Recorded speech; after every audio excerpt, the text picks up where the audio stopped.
Hello everyone, this is Taryn with Wonderfully Made Handcrafting, and today I'm working on day 14 of ByTheWell4God's Twisted Scripture Devotional. Now in day 14, we're talking about a very common verse, Romans 8:28, which says, "And we know that for those who love God, all things work together for good, for those who are called according to his purpose." Now, this verse is often taken out of context. Everything's going to be hunky-dory, people think. But we know that it's about the called, those that are God's. Everything will work out to their good. But good doesn't necessarily mean that everything is happy.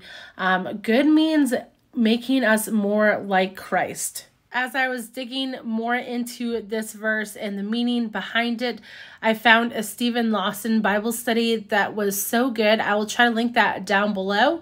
But it was specifically on Romans 8:28. And his ending conclusion to this, he says, "There are painful consequences to every wrong decision. So just because God is working everything together for good, sometimes that means taking us to the woodshed for our greater good. Just know that in the woodshed is the greater good. He loves you just the way you are, but he loves you so much that he won't allow you to remain the way you are, conforming you more into the image of his Son." So as I work on this page, it's going to be very simple for me. I have this vintage book page of this mushroom little scenery, and I am using that as my main focal point. Now, this page actually came from my A House of Books subscription. That is that vintage subscription kit that I have. I'll also put a link down below for that. But anyways, this is the page that kind of inspired me. I really wanted a mushroom themed kit, and so when we were talking about doing mushroom themes, I had sent this picture of this gorgeous little scenery of I don't know, it just is lovely to me. But anyways, so I decided to make that as my main point, and I am adding this little quote from Steve Lawson to the library card, and I will end up sticking it to the left hand side of my page simply because I don't want to overtake what is already there. And that quote was so important, but also I love the scenery, and I don't want to make things too busy on the right hand side of the page, and so that's why I kind of did stuff on both sides this time. This is that dyeable muslin fabric that ByTheWell4God had added to their shop a couple months ago. I'm using some Lindy's spray and also some Distress spray stain in the colors ground espresso, tea dye, and antique linen. I also added some gathered twigs with just some Distress oxide ink pad that I had. And so basically all I'm trying to do is grunge it up, add some color, and make it look a little bit more like a weathered piece of fabric. Now you could completely saturate your muslin fabric in a dye ink and just completely make it a solid color. However, that's not what I'm going for here. I just want to, make it look a little bit more distressed.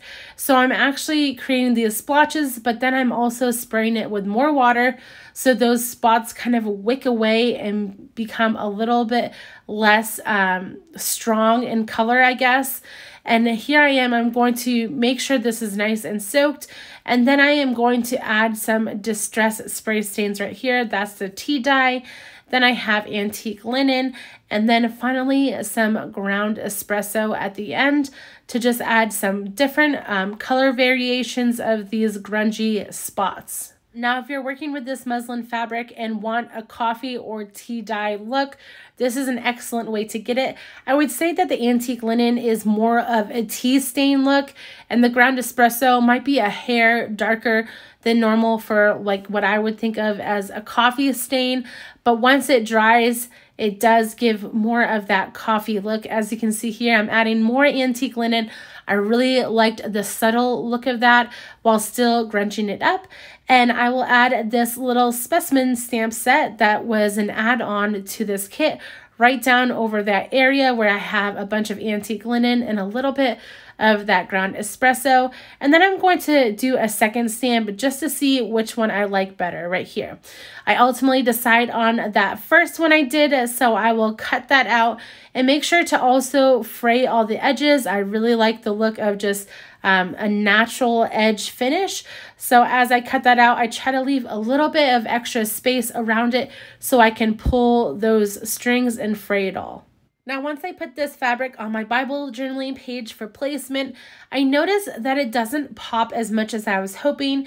With all the dark colors in the background, it just kind of gets lost a little bit. So to fix that, all I do is cut down a piece of white cardstock that is just a hair smaller than what I have going on here. And I will glue that to that rectangle. That will just help all the colors and all the grunge that I worked on pop on that. I do rub the glue with my fingers so that there's no glue oozing through that fabric piece. And now we're just gonna work on this cluster. I've been dying to try out this wood slice embossing folder from Holtz, and so I decided to take some of my trash from my fabric scraps, and I'm just gonna emboss this. Now I do add a little bit of walnut stain ink to that embossing folder. I will press that in. I do make sure to spray it beforehand, and this is what you get. Isn't it gorgeous? This is my favorite embossing folder, definitely from now on, until something better comes out. But anyways, I love this embossing folder. Definitely go pick it up if you haven't yet. I think it's going to give some great textures all throughout the year. I do decide to tear some of the edges and make it slightly smaller because, yet again, I don't want to take over this page too much. I want this cluster to stay small while still adding some texture. I do add a little bit of ink to this corner that I'm folding down, and then I will start gluing this all together. I am using my Barely Arts glue. I make sure to put a good amount down so that it holds on to that texture.